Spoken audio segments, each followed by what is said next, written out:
धन धान नगर अयोध्या की धन राजा दशरथ रे।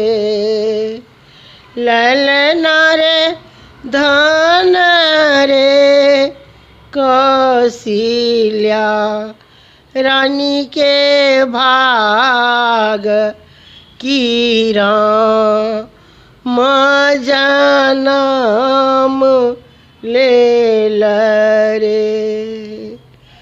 कथी पैसी कौशल्या ओल कोने पोथी सुनल रे। ललना रे कथी में ले सलनी साँझ की पुत्र फल पाओल रे। गंगा पैसी कौशल्या नहा ओली हरि वंश सुनल रे।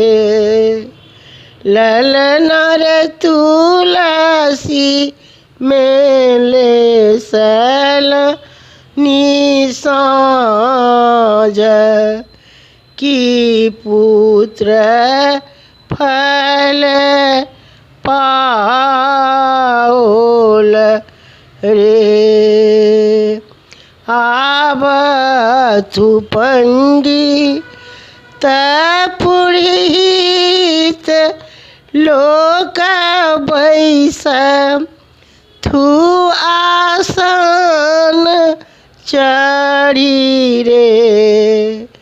ललना रे गुनी देतु बबुआ के लग्न कौने तिथि जान मल रे। रोहिणी नक्षत्र के सखू जलाष्टमी ओल रे। ललना रे नवमी नक्षत्र जोग बनल राम जनम ले रे।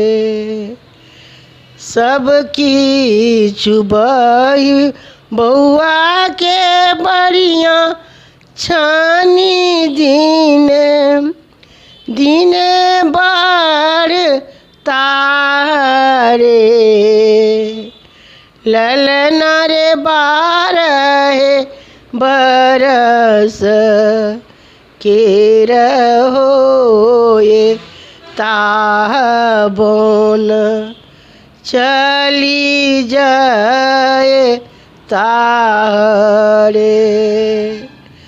से सुनी राजा अचेत भेला मुख हुन बोले रे।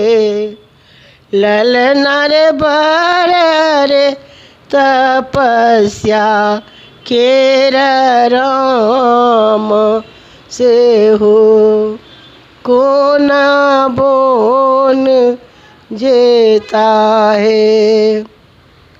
सोरी सा बहार भेली कौशल्या की राजा के बुझा बथी है। राजा कहतहु भये राम जी बथु बाँझी पद छूटल रे। राजा यो करब में पोखरी के जा की सब धन लूटा देबैयो। जेई हो सो हरेगा ओलेगा बिसुना ओल रे।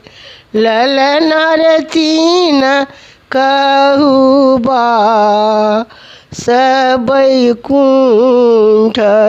की पुत्र फल पाओल रे। अपन भाषा के प्रोत्साहित करे के लेल एकरा लाइक, शेयर और सब्सक्राइब अवश्य करू।